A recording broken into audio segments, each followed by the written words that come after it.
Hello friends, जय हिंद, वंदे मातरम। Welcome back to our YouTube channel. Friends, एक बहुत बड़ा जो डेवलपमेंट है वो देखने के लिए मिल रहा है इंटरनेशनल पॉलिटिक्स में, और वो ये है कि अभी भारत के अंदर भी बहुत सारे लोग ये कहने लगे हैं कि देखिए, भारत ने जो अपना ये रूस से तेल खरीदना जो बंद किया है या एकदम कम किया है, उसका कारण है कि वह हम अमेरिका से डर गए हैं। और ये कहने में लोगों को मजा आता है, पता नहीं अपने ही देश के लिए ऐसा क्यों बोलते हैं।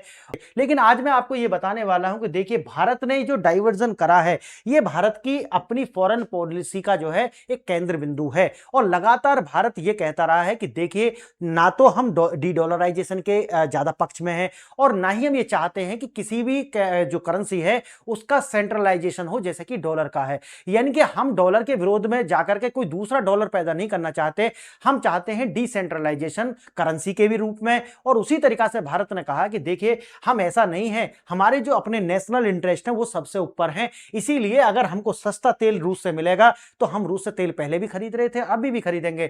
लेकिन अब रूस के द्वारा जो तेल हमको दिया जा रहा था, आप जानते हैं कि जो रूस का जो तेल होता है या वेनेजुएला का जो तेल है, उसके अंदर सल्फर कंटेंट बहुत ज्यादा होता है, और उसको हम प्योरीफाई करते हैं, हमारे यहाँ पर जो रिफाइनरीज होती हैं वो करती हैं। लेकिन अब जिस तरीका से पहले हमको जो है रूस के द्वारा बहुत सस्ता तेल प्रोवाइड किया जा रहा था, धीरे धीरे से उन्होंने क्या किया है कि उसको महंगा किया। यानी कि अब जो सस्ता है वो है नहीं उतना, वो प्राइस बढ़ाते चले गए हैं। लेकिन भारत के द्वारा इसीलिए हमने क्या किया है कि हम एक ही बास्केट के अंदर सारे एग्स नहीं रखेंगे। ना तो हम चीन के ऊपर, हम रूस के ऊपर निर्भर रहेंगे, ना हम सऊदी अरब के ऊपर निर्भर रहेंगे, ना वेनेजुएला के ऊपर निर्भर रहेंगे। अगर हम देखा जाए तो हम लगभग सभी को जो है समान रूप से देखते हैं, और इसीलिए हम डाइवर्स कर रहे हैं अपने एक्सपोर्ट्स को भी और अपने इंपोर्ट्स को भी। ये नहीं है कि सिर्फ हम एक्सपोर्ट को ही डाइवर्ट कर रहे हैं या फिर इंपोर्ट को ही डाइवर्ट करें, नहीं, हम दोनों को ही डाइवर्सिफाई कर रहे हैं। ये भारत का, अगर देखेंगे आपको इसमें कि भारत के द्वारा, मैं आपको डेटा दिखाऊंगा कि जो ये लोग कह रहे हैं वो गलत है, तार्किक रूप से गलत है। देखिए, सऊदी अरब जो है, अब हमारा इस महीने में अगर देखेंगे, मैंने वीडियो भी बनाई थी कि देखिए, जनवरी के अंदर भारत के जो रिलायंस जो था वो सबसे बड़ा जो है इंपोर्टर था रूस से जो क्रूड ऑयल है उससे खरीदने के लिए। लेकिन उन्होंने जनवरी में बिल्कुल जीरो कर दिया, यानी कि नहीं खरीदा।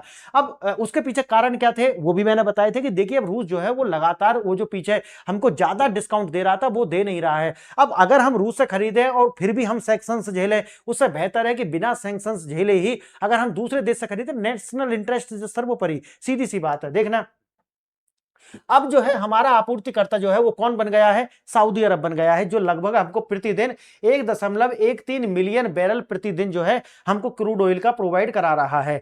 और शिपिंग जो है लगभग 3 से 4 शिपिंग प्रतिदिन जो है वो हो रही हैं। वहीं अगर आप देखोगे रूस के साथ में तो 1.09 मिलियन बैरल प्रतिदिन जो है हमें मिल रहा है, और जो शिपिंग है वो 10 से 20 दिन के अंदर हो रही है। रूसी तेल की जो चुनौती है वो सामने आई है। लेकिन एक बात आपको और याद रखनी होगी, देखो, ये जो डाइवर्सिफिकेशन हुआ है इसके बहुत सारे कारण हैं। इसका कारण आप ये जानते होंगे कि एक मोनोपोली जो है वो वर्ल्ड के ऊपर वेस्ट की तो है ही, ये तो आप समझते हैं। यानी अमेरिका और जो पश्चिम के देश हैं उनकी पूरे वर्ल्ड के ऊपर एक मोनोपोली है, और रूस उनसे अछूता नहीं है कि रूस उससे बच निकलेगा, नहीं।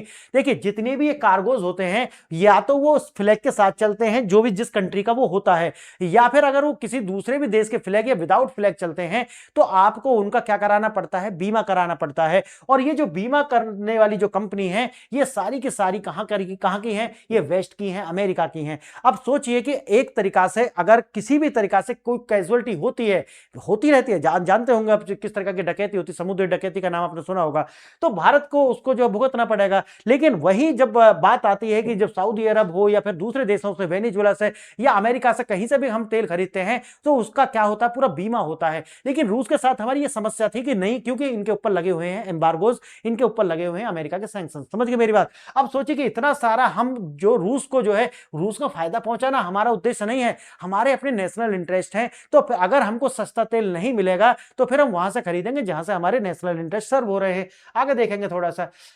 अब देखिए, इसके अंदर रिलायंस को मिला अमेरिकी लाइसेंस, यानी कि अब अमेरिका के द्वारा, जो अमेरिका की जो ट्रेजरी है उसके द्वारा आधिकारिक रूप से बता दिया गया है कि देखिए, रिलायंस ने तेल खरीदना बंद कर दिया है अब रूस से। अब ये खरीद रहे हैं कहां से? सऊदी अरब से। तो इनको जो है जिस तरह से सैंक्शंस लगे हुए थे वो कंपनी के ऊपर से भी हटाए गए और इनको दिया गया है लाइसेंस। देखिए, 15 बिलियन $15 तक का जो पहला भारी छूट थी वो घटते घटते $8 पर आ चुकी थी, यानी कि 15 से 8 आने की लगभग आधा छूट मिल रही थी। शुरू में $15 तक की एक बैरल पर छूट मिल रही थी, लेकिन अब घट करके 8 हो गई। अब मुझे बताइए कि जब इतना कम होता जाएगा तो हम कहां से खरीदेंगे अगर ज्यादा डिफरेंस नहीं आ रहा। फिर दूसरी बात एक और है, अगर सऊदी अरब का जो पेट्रोलियम है उसका जो अपना कंटेंट देखोगे तो सल्फर का कंटेंट कम होता है। अच्छा, जो भी आप जलाते हैं उसके अंदर सल्फर का जो कंटेंट होना चाहिए कितना होना चाहिए, 0.5%। लेकिन अगर रूस का जो अपना देखोगे क्रूड ऑयल तो उसके अंदर होता है 25 से 30% सल्फर का कंटेंट। तो सोचिए उसको प्योरीफाई भी करना पड़ेगा। अगर कम कंटेंट होगा, अगर टोटल कॉस्ट आप निकालो, ज्यादा टेक्निकल वर्ड में मत जाओ, तो आपको लगेगा कि नहीं, अगर टोटल प्रोडक्शन जब बाद में निकल करके आएगा तो जो रूस से हम खरीद रहे हैं वो ज्यादा पड़ेगा, ज्यादा महंगा पड़ेगा, क्योंकि हमारी कंपनी भी क्या करती है, पेट्रोलियम एक्सपोर्ट करती है। तो जबकि अगर हम वही सऊदी अरब से खरीदेंगे या फिर वेनेजुएला से, तो फिर जो है प्योरीफाई करने में, जो रिफाइनिंग करेंगे, उनकी जो कॉस्ट है वो कम आएगी। तो ये कंपनी देखिए प्राइवेट कंपनी है तो अपने लाभ और हानि के हिसाब से चलती है, वो इससे नहीं चलती कि देश को क्या लगेगा। देखना वही वेनेजुएला के साथ है। तो जो रूस का जो तेल है और जो वेनेजुएला का तेल है, उनके कंटेंट की जो क्वालिटी है वो लगभग फिर भी वेनेजुएला की बेहतर है रूस के उससे। अगर हमको $15 तक का या $20 का अगर छूट मिलती है पर बैरल, तो हमको इसके साथ फायदा, तो हम वही खरीदते। तो सीधी सी बात है, इसके पीछे हमारे यहाँ एक अलग ही माइंड सेट है कि जैसे रुका, अरे हम तो अमेरिका से डर गए। नहीं भाई, अमेरिका से कोई नहीं डरता। आगे देखना, भारत की रणनीतिक मल्टी वेक्टर एनर्जी पॉलिसी जो है भारत लेकर के चल रहा है, जो मैंने अभी आपको बताइए। मल्टी वेक्टर पॉलिसी वही है कि हम डाइवर्सिफाई कर रहे हैं अपने एक्सपोर्ट्स को भी और अपने इंपोर्ट्स को भी। आगे थोड़ा देखेंगे कि इसके अंदर रूस के पीछे छोड़ा और रिलायंस को जो है वेनेजुएला डील और अमेरिकी दबाव का विश्लेषण जो है हमने जैसा आपको बता दिया है कि अमेरिकन दबाव जो है वो यही है कि देखिए आज भी अमेरिका के डॉलर के अंदर लगभग 67 से लेकर के 70% जो ग्लोबल ट्रेड है वो होता है। इस तथ्यता को आप नकार तो नहीं सकते कि नहीं नहीं अमेरिका कुछ नहीं है। अमेरिका है, अभी भी डोमिनेंस कर रहा है, उसका डॉलर में जो व्यापार हो रहा है।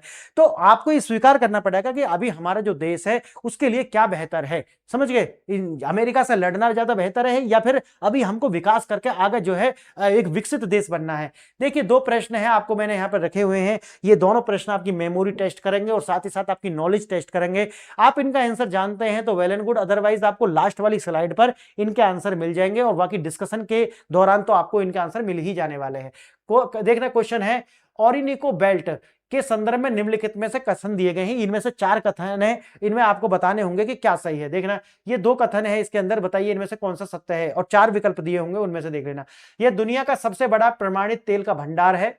दूसरा, यहां पाए जाने वाला कच्चा तेल लाइट और स्वीट, यानी कि लाइट और स्वीट का मतलब क्या है, स्वीट का मतलब ऐसा नहीं है मीठा, स्वीट का मतलब होता है कि सल्फर का जो कंटेंट है वो कम होता है, उसे बोलते हैं स्वीट ऑयल। और यही जो WTI होता है ना जो अमेरिका वाला, उसके अंदर तो लेस देन 1% वैसे ही पाया जाता है क्रूड ऑयल के अंदर ही, लेकिन देखेंगे उसको अलग। अब इसका जो कथन दे सकते कि मान लो कि एक के अंदर क्या है, एक सही है, दूसरे के अंदर मान लेना कि 2 सही है, सी के अंदर दोनों सही हैं और डी के अंदर कोई सही नहीं, तो वो हिसाब से देख लेना दोनों सही हैं या नहीं है, आप सोच लेना, आगे मैं आंसर बताऊंगा इसका। आगे देखना दूसरा प्रश्न है, कच्चे तेल के मूल्य निर्धारण में ओमान दुबई बेंचमार्क का प्रयोग मुख्य रूप से किन देशों के द्वारा किया जाता है, और आपके 4 विकल्प दिए गए हैं यहाँ पर। उत्तर अमेरिका के लिए, मध्य यानी कि मिडिल ईस्ट से एशिया के निर्यात के लिए, यूरोपीय बाजारों के लिए और पश्चिमी अफ्रीकी देशों के लिए। तो 4 विकल्प दिए गए हैं, बताइए कि जो ओमान दुबई बेंचमार्क है वो किसके लिए प्रयोग किया जाता है। आइए देखते हैं, आपको आगे आंसर मिल ही जाएंगे। भारत के शीर्ष तेल आपूर्तिकर्ता, अगर हम फरवरी का देखते हैं आंकड़ा, तो आपको देखने के लिए मिलेगा कि सऊदी अरब के द्वारा अब रूस को जो है ओवरटेक कर लिया गया है। यानी कि हमने लगभग शुरू में जो मैंने बताया कि हर दिन के हिसाब से 1.13 बैरल प्रति दिन के हिसाब से खरीदा है सऊदी अरब से, और वहीं अगर हम देखें तो 1.009 जो है वो खरीदा है हमने रूस से। इसका मतलब है कि अब हमारा जो आपूर्तिकर्ता है वो सबसे ऊपर पहुंच गया है सऊदी अरब। 2022 के बाद रूस लगातार शीर्ष पर बना रहा था, कारण क्या था, कारण था उसके द्वारा हमको लगभग $15 प्रति बैरल के हिसाब से हमको डिस्काउंट दिया गया, लेकिन वो घटते घटते कहां आ चुका है, $8 प्रति बैरल के हिसाब से आ चुका है, इसीलिए ये आप कम होता देख रहे हैं। और दूसरा कारण है अमेरिकी सैंक्शंस भी सही और हमको जो है उसी से जो अच्छी क्वालिटी का ऑयल ना मिले, क्रूड ऑयल, तो फिर हम इसे करेंगे क्यों, क्योंकि रिलायंस एक प्राइवेट सेक्टर की कंपनी है, वो जो खैरात तो नहीं बांट सकती। आगे देखना, लॉजिस्टिक्स और माल ढुलाई की लागत, जैसा कि मैंने आपको बताया, एक तो होता है डिस्टेंस, जो है दूर पड़ती है, देखिए यहां से खरीदना है और देखना सऊदी अरब जो है वो यहां से खरीदना है। तो अब आप देख लीजिए कि कहां से आप खरीदेंगे, क्या एक तो दूरी हो गया, तो 3 से 4 दिन लगते हैं इसको, और रूस से मंगाएंगे तो 12 से 20 दिन लगते हैं। और एक कारण मैंने आपको बता ही दिया, एक कारण वो भी है कि जो है तो कम लागत होगी भाई, दूरी कम है, दूरी कम है तो लागत भी कम लगेगी। तो सऊदी अरब नजदीक है तो यहां से जो हम इंपोर्ट करेंगे उसकी लागत कम आएगी, और रूस से करेंगे तो देखो उसकी दूरी है ज्यादा है। और दूसरा कारण है जो मैंने आपको बताया कि इनका बीमा नहीं होता, क्योंकि रूस के ऊपर लगे हुए हैं सैंक्शंस, तो इनकी जो इनके टैंकर्स होते हैं उनका बिल्कुल बीमा नहीं होता, और ये भारत का बहुत सारी चुनौती थी। इसीलिए हमने ये सारा कार्य किया है। कम दूरी, सुरक्षा कम, और वित्तीय जोखिम भी कम होता है, जैसा कि मैंने बताया है। अगर तेल लूटा जाता था तो भारत के ही खाते में आएगा, याद रखना, क्यों? बीमा है ही नहीं इसका। आगे देखना, प्रीमियम में कटौती, यानी कि सऊदी अरामको जानते हो ना, उसकी कंपनी है साउथ का, अपने तेल की कीमतों में प्रीमियम कम कर दिया है। यानी कि सोचिए, हमको अगर 8 वो कम कर रहे हैं, फिर भी इससे बेहतर क्वालिटी का जो है हमको तेल मिल रहा है, तो अब सोचिए हम सऊदी से क्यों नहीं खरीदेंगे? दूरी भी कम है, यानी कि कॉस्ट भी कम लगेगा, ये भी प्रीमियम में कम दे रहे हैं, तो फिर भैया इनसे, और साथ ही साथ में बीमा भी है, तो भैया इनसे खरीदेंगे। सऊदी का जो तेल अब ओमान दुबई बेंचमार्क, ये आ गया आपको कोई दूसरे वाले प्रश्न का आंसर। तो सऊदी का जो तेल है अब ओमान दुबई बेंचमार्क के करीबी है, जो इस रूसी ग्रेड के मुकाबले काफी जो है किफायती है। और जिस तरीका का जो ग्रेड है, आप समझ रहे हैं, जो बेंचमार्क होते हैं ना, वो तेल का जो सल्फर कंटेंट है उसके हिसाब से होता है कि किसमें कितना कंटेंट है। अगर सल्फर कम है तो वो ज्यादा महंगा है, और अगर सल्फर ज्यादा है तो सस्ता है। क्यों? वो रिफाइनिंग में उतना ही कॉस्ट लग जाता है, इसलिए ऐसा है।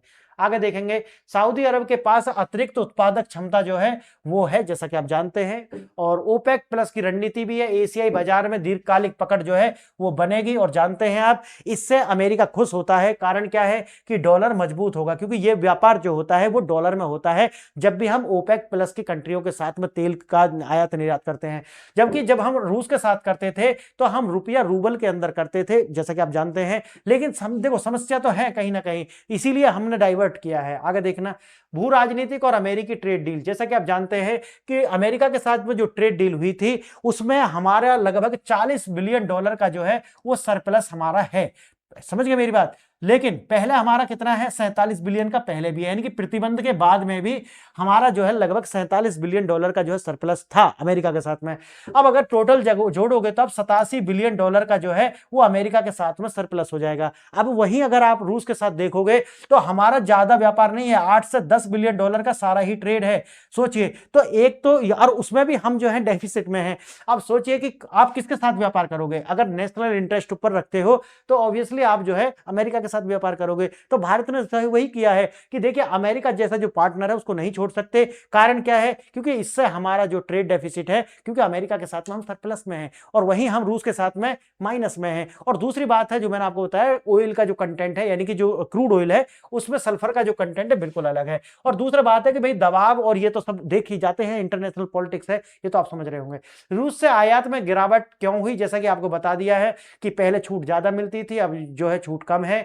बैंकिंग प्रतिबंधों के कारण पेमेंट सेटलमेंट जटिल हो रहा था। जैसा कि मैंने बताया कि रुपया रूबल के अंदर जो है कब तक करोगे आप, क्योंकि आप डॉलर जो है जिसमें 67 से लेकर के 70% ट्रेड होता है, अभी वो रिप्लेस आप नहीं कर पाए। लॉजिस्टिक्स जोखिम भी था, जैसे मैंने बताया कि इंश्योरेंस और जो करती थी वो सारी यूरोप की और अमेरिका की कंपनी थी, वो था नहीं। दूरी बहुत ज्यादा थी तो कॉस्ट बहुत ज्यादा आती थी, जो टैंकर वगैरह आते थे, तो सबको देखते हुए भारत को, और ऊपर से क्या है, सैंक्शंस भी थे। तो आप सोचिए कि कम डिस्काउंट, उच्च जोखिम, ज्यादा रिफाइनरी की जो कीमत, उसके बाद में सोचिए मोही भंग होना है, और क्या होगा। तो रिलायंस ये प्राइवेट सेक्टर की कंपनी है, उनके मोह भंग हो गए।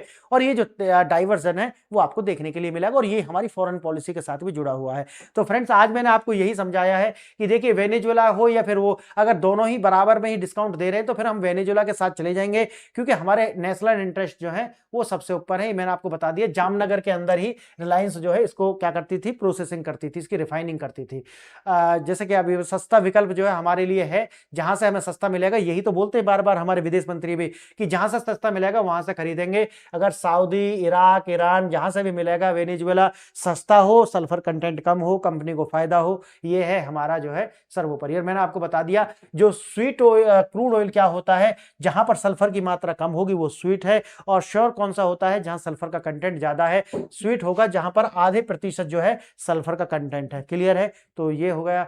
दोनों प्रश्नों के जो आंसर है मैंने अब आपको बताया। पहला प्रश्न का आंसर है कथन एक सत्य है, यानी कि वेनेजुएला और ओरिनिको बेल्ट में दुनिया का सबसे बड़ा जो तेल भंडार है, लेकिन यह हैवी एंड श्योर, याद रखना हैवी और श्योर है, ना कि लाइट एंड स्वीट। इसका मतलब है कि इसके अंदर जो है सल्फर का कंटेंट ज्यादा है और इस क्रूड ऑयल की जो अपनी क्वालिटी है बहुत ज्यादा अच्छी नहीं है, यानी कि रूस से बेहतर है लेकिन ज्यादा अच्छी नहीं है। दूसरा प्रश्न का जो विकल्प बी ठीक है, मध्य पूर्व एशिया को निर्यात करने के लिए ही इस बेंचमार्क का प्रयोग होता है, यानी कि ओमान और दुबई क्रूड औसत कीमत का उपयोग मध्य पूर्व से एशियाई देश यानी भारत और चीन को बेचे जाने वाले तेल के लिए इस बेंचमार्क का उपयोग होता है। तो ये थे आपके दोनों आंसर जो मैंने दिए थे आपको, और यही मैंने आपको बता दिया कि अब सऊदी अरब हमारे जो शीर्ष बन चुका है कि जो हमको क्या करता है, तेल निर्यात करता है। फ्रेंड्स, मेरा नाम है प्रताप और आप मेरे साथ अगर जुड़ना चाहते हैं तो मेरा यूट्यूब चैनल है, इसको आप सब्सक्राइब कर लें। और पीडीएफ थाउजेंड्स पीडीएफ और वीडियोस के लिंक आपको टेलीग्राम पे मिल जाएंगे, तो आप टेलीग्राम भी, अगर आप मुझे व्यक्तिगत जुड़ना चाहते हैं तो आप मेरे व्हाट्सएप चैनल से जुड़ जाएं। वहां आपसे जुड़ने के बाद में आप जो है मैसेज कर पाएंगे। और जो हमारा पीआरएस ऑफिशियल ऐप है, यहाँ पर आप iOS पर भी है, एंड्रॉइड पर भी है, तो आप इसे डाउनलोड कर लें और आप छोटे छोटे से कोर्स है जाकर के वो परचेज करके आप हेल्प कर सकते हैं। यही है आज का लेक्चर।